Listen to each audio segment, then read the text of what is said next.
Mm, mm. When the sun comes back and the first quail calls, follow the drinking gourd. For the old man's waiting for to carry you to freedom. Follow the drinking gourd. Mm-hmm. The river bank makes a very good road. The dead trees show you the way. Left foot, peg foot, traveling on. Follow the drinking gourd. Follow the drinking gourd. Follow the drinking gourd. For the old man's waiting for to carry you to freedom. Follow the drinking gourd. Mm-hmm. The river ends between two hills. Follow the drinking gourd. There's another river on the other side. Follow the drinking gourd. Mm-hmm. Where the great big river meets the little river, follow the drinking gourd. For the old man's waiting for to carry you to freedom. Follow the drinking gourd. Follow the drinking gourd. Follow the drinking gourd, for the old man's waiting for to carry you to freedom. Follow the drinking gourd. Mm-hmm. Mm-hmm. Follow the Drinking Gourd is an African-American spiritual that describes the pathway a slave would use to escape to freedom with the aid of a peg-legged conductor waiting at the station. We know these pathways as the Underground Railroad. The history of the Underground Railroad is shrouded in a cultural mist of reverence and awe. As seekers of knowledge and believers of freedom, we marvel at the perseverance and physical strength it took for African slaves, many of whom were undernourished, to make that grueling trek from various points in the American South, over the Mason-Dixon line into the northern and western free states, and on to Canada, beyond the reach of the fugitive slave hunters. Although most of the Underground Railroad's activities were done in secret, using darkness and disguise, its purpose and intent were never so well hidden. Habari gani? What's the news? The Underground Railroad. Hello, I'm your host, Dr. Ardencia Hall Karambe, and welcome to The Market.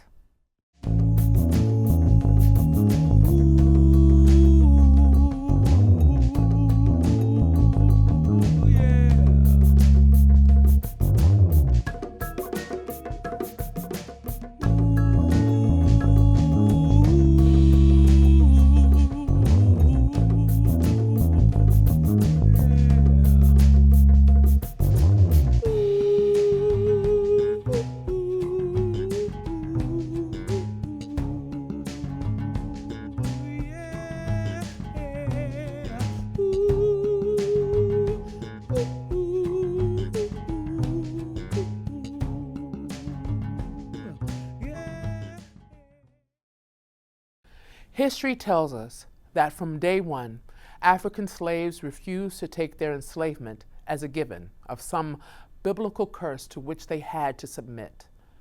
Quite the contrary. Historical scholars have pointed out and marked the occurrences of numerous uprisings, while slave narratives point towards personal rebellions against the bondage. Therefore, the development of the Underground Railroad is of no surprise.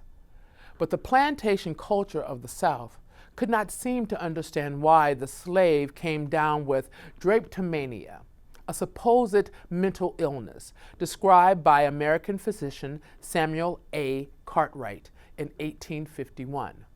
Drapetomania, according to Cartwright, was a disease particular to Africans that included symptoms like the slave's addiction to attempting escape or escaping slavery. The cure was to cut off their toes. In the next 2 episodes of The Market, we will focus on the Underground Railroad.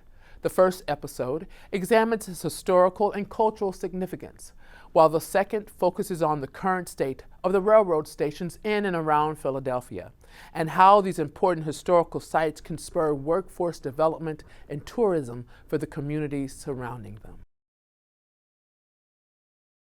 Hello, it's my pleasure to introduce Dr. Jacqueline Akins, an assistant professor of history and the former chair of the History, Philosophy, and Religions Department here at the Community College of Philadelphia. Dr. Akins attended public school in Nashville, Tennessee. She received a BA from Bryn Mawr College and a doctorate from the University of Pennsylvania. Her research interests include 19th century African American religion and changing definitions of slavery. She has taught at the Community College of Philadelphia since 2001. I had the pleasure to travel with Dr. Akins and several students to Ghana in 2010, so I hope we can get her back on the show to talk about that adventure later on in the season. For now, I would like to welcome Dr. Akins to The Market. Welcome. It's good to see you again, Jackie. Good to see you too. I'm happy to be here. Good. I'm glad to see you. It's been a while. So let's get right to it. Okay. I'm thrilled because I believe you have some things that you can share with us about today's topic. We've known as early as the 1780s, George Washington commented about African slaves and escaping and the help that they needed along the way. Could you tell us some things about the Underground Railroad? Okay. Well, first of all, there were always people who ran away. In fact, the Park Service now calls them freedom seekers instead of runaways. But the Underground Railroad didn't come about until, in fact, the railroad comes about. I mean, so the term is coincident with the development of the railroad, which happened in the 1830s. And of course, there were similarities. So in the popular parlance, the idea of an underground railroad, and I want to make certain that we understand that it was not a railroad, because recently in some housewives show, somebody thought there was an actual train underground. That didn't happen. What it was a network of people who were helping runaways to get to freedom. And that's basically what the Underground Railroad was. Do we know anything about what the trip was like, what they might have experienced? Okay. Well, sure, but let's talk a bit more about the way the railroad helped us to think about it. Cool. Because people were assigned names. People who helped folks get away were conductors. The people themselves were called passengers. A place where you could go for shelter was a station, and the person who was the owner of that place was the station master. So the idea of railroad and movement was very important. We do know that the hardest part was getting from the South to a border. And keep in mind that all throughout the country's history, there were borders between states where slavery was legal and states where slavery was not legal. So the task was to get from one side of that border to the other. And that became increasingly more difficult over the course of the 19th century because we kept changing the line. The laws changed. And the earliest discussion of people running away is in the Constitution itself. And we see a section that says that people who run away from labor can be returned. Southerners thought that wasn't stringent enough, so we get a Fugitive Slave Act in 1793. And that says that people who run away, not only can they be returned, but also anyone who helps them can be fined. But that still allowed people to go from, for example, Delaware and Maryland to Pennsylvania, because Pennsylvania was one of the first places to begin to end slavery. So it was a place of freedom for the end of the 18th and all of the 19th century up until the Civil War. I'm not sure I answered your question. But go ahead. Well, you did. I was looking more about the type of environments that they would have to run through in order to get the perils of the Well, there are many trip. perils. First of all, I mean, there are no maps. Right. Also, people tended not to know much about the area outside the immediate place where they lived because they had no occasion to go. So you might have to go through very wooded areas without any lights, and you had to use your wits to get there. And you were pretty much on your own in terms of the Underground Railroad until you got to out of the Deep South, because there was no railroad help in the Deep South, although other enslaved people might offer you aid. But of course that was quite dangerous for both the people who stayed and the people who left. So it was a perilous journey no matter what. Okay, cool. What states do we see the Underground Railroad going through, and did it only go north? Well, sure, nobody wanted to go south. That would be a really lost person. Yes. Well, I mean, I ask that question because I think about slaves that are in the deeper South, and when I'm talking about, like, from my area of the woods, Louisiana and Texas. Texas was a free state for a while. When Sam Houston and the Tennesseans came in.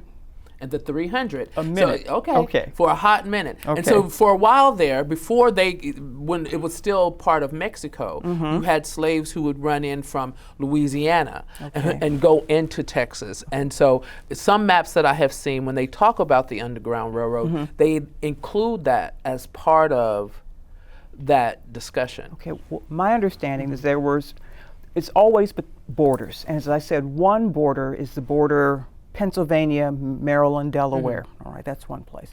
Another important border is the Ohio River. Kentucky on the south side, Ohio on the north side. If you could get across the river, you were in free territory. Then there's the Mississippi River, which if you go up through the Midwest, if you get far enough north, you are in fact in free territory. And then the other area is actually the eastern seaboard, where people use boats. Because we should keep in mind that 1/4 of the merchant seamen of this country were African American in the 19th century. So quite often they would help people to flee from slavery. So, but it's always between the border between slavery and freedom. And if you were very far south, it's very, very unlikely you're going to be part of the Underground Railroad.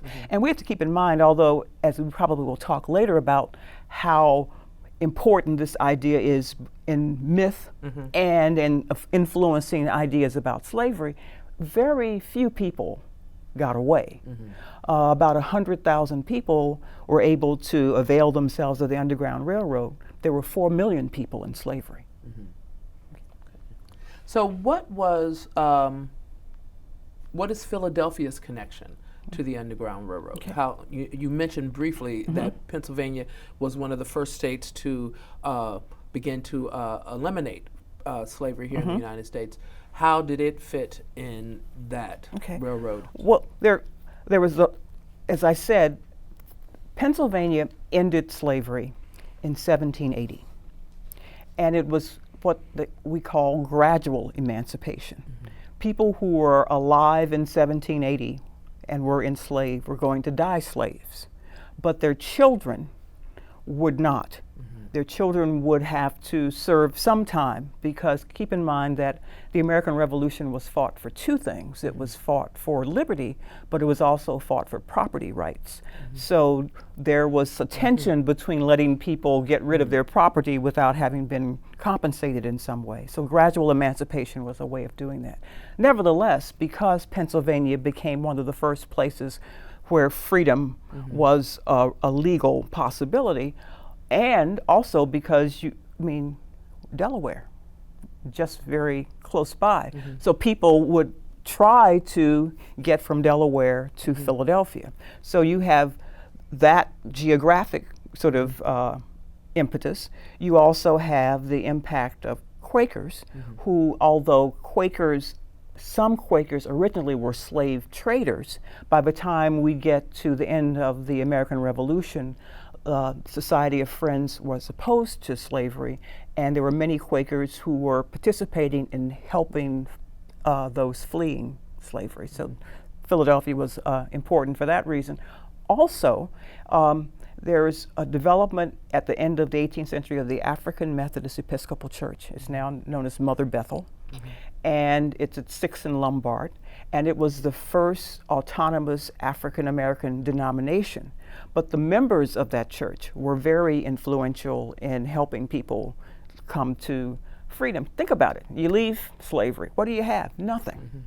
And what you want to do is, in addition to getting free, what's going to help you do that is you need to blend in. It's possible to blend in Philadelphia because Philadelphia has a large free black population.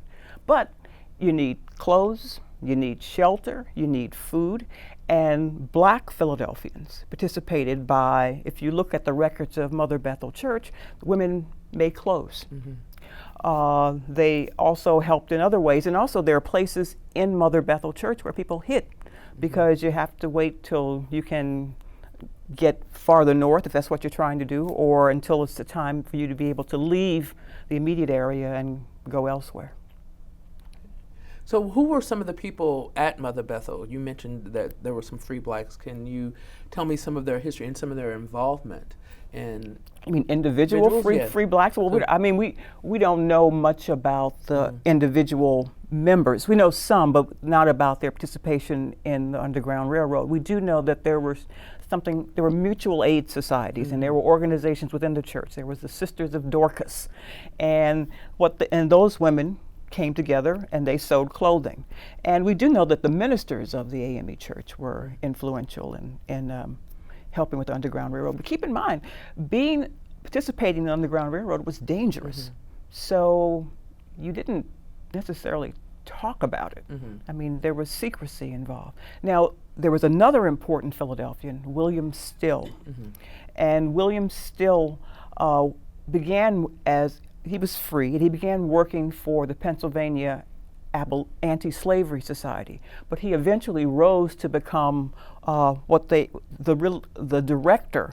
And what he did, something that's very important, particularly for students of history, as people came through Philadelphia seeking freedom, he interviewed everybody. And he kept records of his interviews. So what we have now is a huge repository of his interviews with each person who came, who told their story, how they left, the kind of things you were talking about, what they encountered on the way. And one of the remarkable stories that William Still leaves with us is his parents had fled Maryland early on and gone to New Jersey, and he had grown up free. But they had left children behind, some children who were sold. And through a miracle, one day he's interviewing this man and realizing that this is his brother. And Peter Still, who had gone to Alabama and had made his way north and finds himself in Philadelphia, where he meets his brother by chance, and that story is also recorded. Oh, that's beautiful.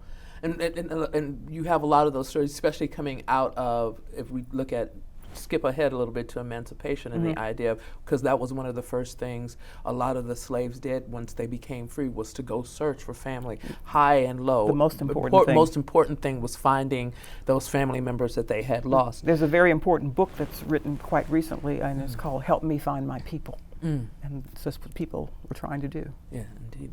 So, Harriet Tubman, and we hear about her a lot as being one of the primary conductors on the Underground Railroad. Could you tell us first of all, what was the job of the conductor? Okay. And and you said that many of them never went below the free states themselves, but most people didn't. But the history tells us that Harriet was one of the few that did. She did. So, and that makes her remarkable. She's remarkable in the fact that she went south. She went south to Maryland because she was born in Maryland, so she was going back initially to get her friends and family. So that makes her remarkable. She was female, which probably was remarkable for a conductor. And also we know her because most of those people's names are lost to history. And she is credited with making close to 20 trips back to slavery and probably helping 300 people get free. The idea of a conductor was somebody who meets you and takes you to the next place. So the conductor is your guide. And Harriet Tubman was a tough lady and was reputed to tell anybody that because you need to be quiet, and she told anybody if they made any noise, she was going to cap them. So, so I guess she got cooperation on her trips. I'm sure she did. I mean, it must take a certain type of person, because you're every time you go back, You're in especially if danger. you're going back, yeah, indeed, like she did, you're putting yourself on the line to be caught by the fugitive slave. By anybody, because Anybody, they're slave really. catchers too. Because keep in mind, what we don't think about is because there was a huge market for people, and because there are people in Philadelphia who are walking down on Dock Street, you could quickly find yourself, if you were captured, taken to Delaware and sold again, because Hence 12 years a slave. 12 years a slave, because after 1808 you couldn't import people into this country. The external slave trade is ended, but the domestic slave trade is burgeoning because of cotton. So people are valuable, and where is it likely to find somebody who doesn't belong to anybody? You find somebody who is free, which is why every black person was an abolitionist, because as long as slavery existed, being free was quite tenuous. And that leads into the next question: is what was the effect of the abolitionist movement on the Underground Railroad? How do they play into each other? Okay. Well, the abolitionists. Which came first? Well, well, we know there were abolitionists before the railroad, because there were people who were helping people all along, and the abolitionist movement really sort of peaks, however, at about the same time as the Underground Railroad, because the debate against slavery, debate around slavery, is heating up. And it's heating up for a number of reasons. It's heating up because of people's religious convictions. I mean, there are more people who find slavery morally abhorrent. But also because the country is spreading. And as the country moves west, every time you move west, the question of slavery reemerges. Is this going to be a slave state or a free state? So the abolitionist movement is sort of part and parcel, you know, of all the developments of which the Underground Railroad is a part. And it's important, we always think of abolitionists as being whites, but abolitionists were blacks and whites. And it's also important that for the Underground Railroad, most of those people were black people, because who do you trust? So black communities were very involved in the abolitionist movement, and that's something that historians have begun to write about more and more over the last several years. So you mentioned earlier about the idea of rumor and romantic ideas, romantic speculation surrounding the railroad, and how does that cultural mythology play into our literature and to our art? And I mean, all the way from the notion that on quilts that they were sending directions telling you which way to go. Could you speak on some of that kind of overlay that still haunts? Well, I use the word haunts, but it does still, haunt. And the myth, of course, one of the myths is that the numbers involved.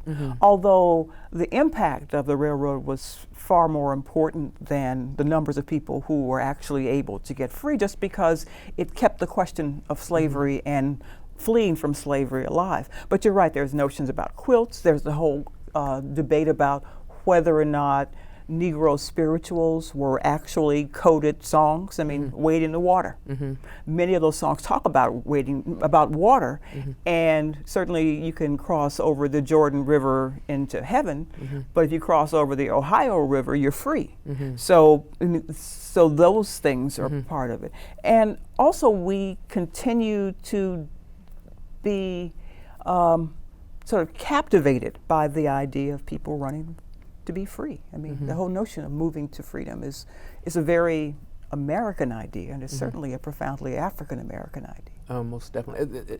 I think one of the things that I find, because a lot of times when you speak to people, they think that the Africans just came and stayed, that there was no movement on their part, that they never tried to escape. But yet you have these stories, these continuous stories of uprising in the Underground Railroad that kind of opposes these ideas, but you know, this idea that slavery was this idyllic place. Oh, no. Slavery, I mean, Africans, as I tell my students, Africans resisted slavery from the first boat. But what was different is that people's opportunities for gaining freedom are changing. But, and you might, I mean, as we say, 100,000 people were able to leave enslavement and come, well, at first north, as far north as Canada after 1850 because the laws changed. Most people were not able to get away from slavery. So people resisted slavery in ways that we have to learn to understand. Sometimes you couldn't run away, but you could, there's a concept in history called truancy. And it has nothing to do with schools, but it does have to do with sometimes people would just run away for a while and go visit family or just go to get a place to sort of just to be. But resistance took many forms, but people resisted all the time. Sometimes you resisted by, if someone told you what to do, you pretended you didn't understand them. That's resisting. I mean, it's not open resistance, it's not glamorous, it's not a slave rebellion, but it's trying to find a little space to maintain your humanity. So we were talking about the idea of truancy, and we were saying that in the South, African slaves didn't have the opportunity to run as far north or run north, period. Not to say that they didn't, they just had a harder time for it, and they found other ways to practice truancy, and one way was maroon camps that you would see around cities like New Orleans and Baton Rouge. And once again, they would go and establish these places that were ruled by somewhat of a conglomerate of African beliefs, and then when they got tired of dealing with them, they would go back to the city and so forth. And so do you see any maroon type camps or some connection between that and the railroad, or just the idea that, you know, the Africans themselves just did not take slavery laying down, and this whole notion we have to think of when we think about slavery is, instead of being something that is being passive, but something that is much more aggressive. The Africans were much more aggressive than we think. Well, first of all, we have to keep in mind that slavery has a history. And that being enslaved in Louisiana in 1730 is not the same as being enslaved in Maryland in 1850. So the possibilities for being a maroon, running away, changes as the country grows. And for example, there were many people early in, in the 1700s slaves would run to Florida. As a matter of fact, the very first noted slave rebellion in South Carolina in 1739, those people were running to Florida. Why? Because the Spanish ruled Florida at that time. The Spanish wanted to destabilize their enemies, the English, so they said, if you come to Florida, you are free. But those opportunities change when Florida is no longer ruled by Spain, but becomes part of British North America and later of the United States. So people's ability to get free, their ways of getting free are going to change because the political and social situation in which they find themselves changes from the beginning of enslavement, which happened in this hemisphere in the 15th century, until the 19th century in the Civil War in this country when slavery ends, although slavery goes on in other parts of the Americas even later. All right, thank you very much. I appreciate you being here, and I hope to have you back soon. No problem. It was fun. Thank you. That's all the time we have for today. I want to thank Assistant Professor Dr. Jacqueline Akins for joining us today, and I want to thank you, the viewers, for tuning in. You have been watching The Market on CCP TV, the educational channel of the Community College of Philadelphia. I am Dr. Ardencia Hall Kurambe, Associate Professor of English and Theater. See you next time.